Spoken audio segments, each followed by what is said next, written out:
গল্পের নাম জিনের শর্তে পাওয়া সন্তান, পার্ট 2, ভুলে যাওয়া শর্তের। ফিরে আসার সময় দ্রুত কেটে গেল।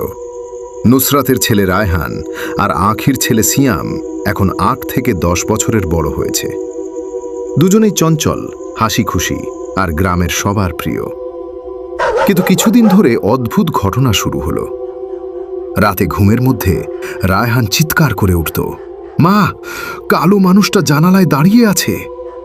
অন্যদিকে সিয়াম বলতো, আবার বিছানার নিচে কেউ ফিস ফিস করে ডাকছে। দুজনের মায়েরা ভাবল হয়তো শিশুদের দুঃস্বপ্ন। একদিন হাটে যাওয়ার পথে হঠাৎ নুসরাত আর আখির সামনে এসে দাঁড়ালো সেই কবিরাজ।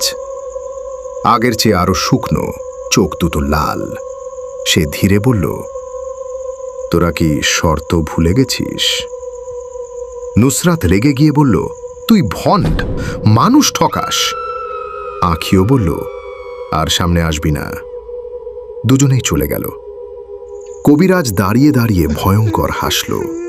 তারপর আকাশের দিকে তাকিয়ে বলল, ওরা মানছে না, এখন তোদের কাজ শুরু কর।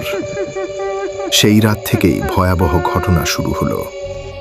রায়হানের ঘরের দেয়ালে নিজে নিজে আঁচড়ের দাগ পড়তে লাগল। সিয়ামের খেলনা নিজে নিজে নড়ত উড়ত। রাতে ছাদের উপর ভারী পায়ের শব্দ শোনা যেত। এক রাতে নুসরাত দেখল তার ছেলে ঘুমিয়ে আছে, আর জানলার বাইরে দুটো আগুনের মতো চোখ তাকিয়ে আছে।